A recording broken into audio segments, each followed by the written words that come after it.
राधे राधे। कैसे हैं आप लोग? ईश्वर कृपा से आप सब अच्छे होंगे। ईश्वर सब पे कृपा बनाए रखे, सबका कल्याण करे। आज हम बताने जा रहे हैं श्रीमद् भागवत महापुराण के 8वें स्कंद का 18वां अध्याय, बावन भगवान के का प्रकट होकर राजा बलि की यज्ञशाला में पधारना।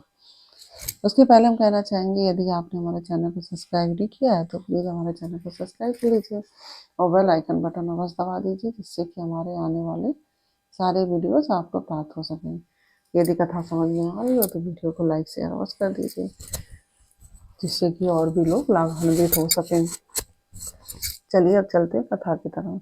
श्रीमन्नारायण नारायण हरि हरि, लक्ष्मण नारायण हरि हरि, तेरी लीला सबसे प्यारी प्यारी, हरि हरि तेरी लीला सबसे न्यारी न्यारी, हरि हरि। श्रीमन्नारायण नारायण हरि हरि, लक्ष्मण नारायण हरि हरि। राधे राधे। बोलो कृष्ण कन्हैया लाल की जय। श्री सुखदेव जी कहते हैं, परीक्षित, इस प्रकार से ब्रह्मा जी ने भगवान की शक्ति और लीला की स्तुति की। तब जन्म मृत्यु रहित भगवान अदिति के सामने प्रकट हुए। भगवान के 4 भुजाएं थी, उनमें वे शंख गदा कमल और चक्र धारण किए हुए थे। कमल के समान कोमल और बड़े बड़े नेत्र थे। पीताम्बर शोभायमान हो रहा था। विशुद्ध श्याम वर्ण का शरीर था। मकराकृति कुंडलों की कांति से मुख कमल की शोभा और भी उल्लासित हो रही थी। वक्ष स्थल पर श्री वत्स का चिन्ह, हाथों में कंगन, भुजाओं में बाजूबंद, सिर पर किरीट, कमर में करधनी की लड़ियां और चरणों में सुंदर नूपुर जगमगा रहे थे। भगवान के गले में अपनी स्वरूप भूत वनमाला धारण किए हुए थे, जिसके चारों ओर झुंड के झुंड भौरे गुंजार कर रहे थे। उनके कंठ में कौस्तुभमणि सुशोभित हो रही थी। भगवान की कांति अंग कांति से प्रजापति कश्यप जी के घर का अंधकार नष्ट हो गया। उस समय दिशाएं निर्मल हो गई, नदी और सरोवर का जल स्वच्छ हो गया। प्रजा के हृदय में आनंद की बाढ़ आ गई। सब ऋतुएं एक साथ अपना अपना गुण प्रकट करने लगी। स्वर्ग लोक, अंतरिक्ष, पृथ्वी, देवता, गौ, द्विज और पर्वत, इन सबके हृदय में हर्ष का संचार हो गया। परीक्षित, जिस समय भगवान ने जन्म ग्रहण किया उस समय चंद्रमा श्रवण नक्षत्र थे। भाद्रपद मास के शुक्ल पक्ष की श्रवण नक्षत्र वाली द्वादशी थी। अभिजीत मुहूर्त में भगवान का जन्म हुआ था। सभी नक्षत्र और तारे भगवान के जन्म को मंगल में सूचित कर रहे थे। परीक्षित, जिस स्थिति में भगवान का जन्म हुआ था उसे विजया द्वादशी जिस तिथि में भगवान का जन्म हुआ था उसे विजया द्वादशी कहते हैं।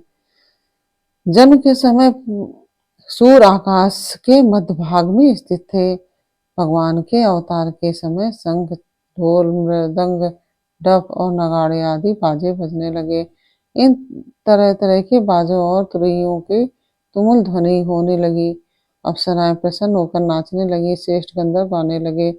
मुनि देवता, मनु, पितर और अग्नि स्तुति करने लगे।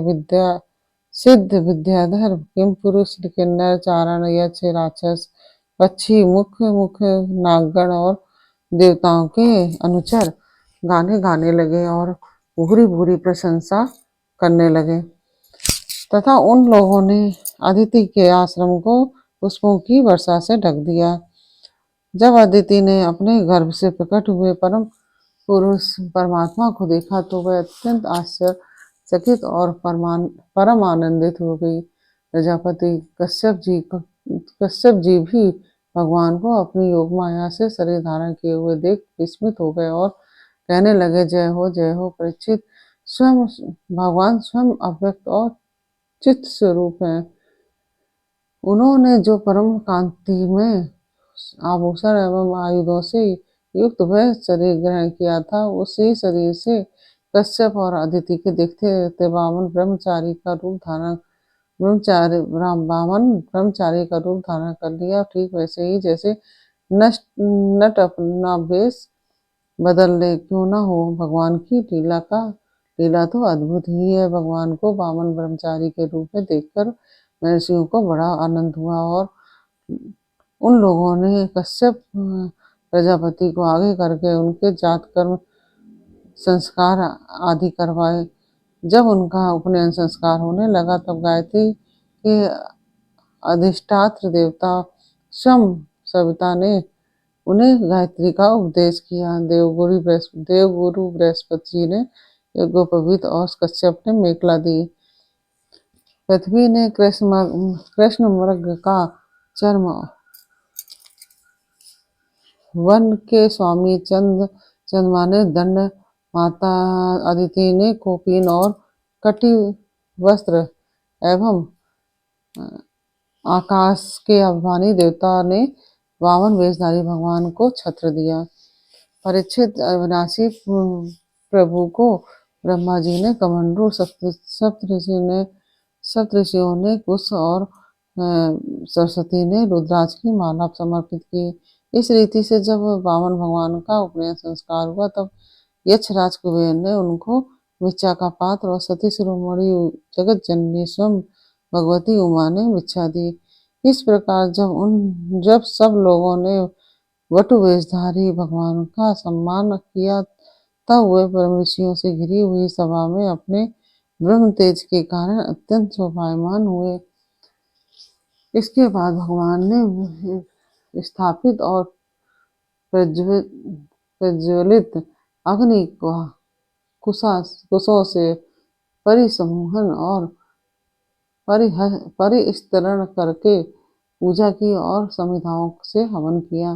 परीक्षित, उसी समय भगवान ने सुना कि सब प्रकार की सामग्रियों से संपन्न यशस्वी बलि भगवंशी ब्राह्मणों के आदेशानुसार बहुत से अश्वमेध यज्ञ कर रहे हैं। तब उन्होंने वहां के लिए यात्रा की।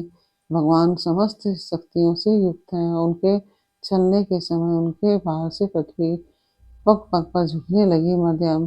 नर्मदा नदी के उत्तर तट पर भृगुपक्ष नाम का एक बड़ा सुंदर स्थान है। वहीं बलि के भृगुवंशी ऋत्विज श्रेष्ठ यज्ञ का अनुष्ठान करा रहे हैं। उन लोगों ने दूर से ही वामन भगवान को देखा तो उन्हें ऐसा जान पड़ा कि मानो साक्षात सूर्यदेव का उदय हो रहा है। परीक्षित, वामन भगवान के तेज से ऋत्विज, यजमान और सदस्य सब के सब निस्तेज हो गए। वे लोग सोचने लगे कि कहीं यज्ञ देखने के लिए सूर्य, अग्नि और सनत कुमार तो नहीं आ रहे हैं। भृगु के पुत्र शुक्राचार्य आदि अपने शिष्यों के साथ इसी प्रकार अनेकों कल्पना कर रहे थे। उसी समय हाथ में छत्र, दंड और जल से भरा कमंडल लिए वामन भगवान ने अश्वमेध के मंडप में प्रवेश किया।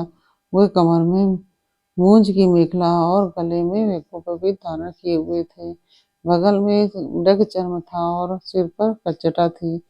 इसी प्रकार उन्होंने बौने ब्राह्मण के वेश में अपनी माया से ब्रह्मचारी बने हुए भगवान ने जब उनके यज्ञ मंडल में प्रवेश किया तब रघुवंशी ब्राह्मण उन्हें देखकर अपने शिष्यों के साथ उनके तेज से प्रभावित एवं निष्प्रभ हो गए।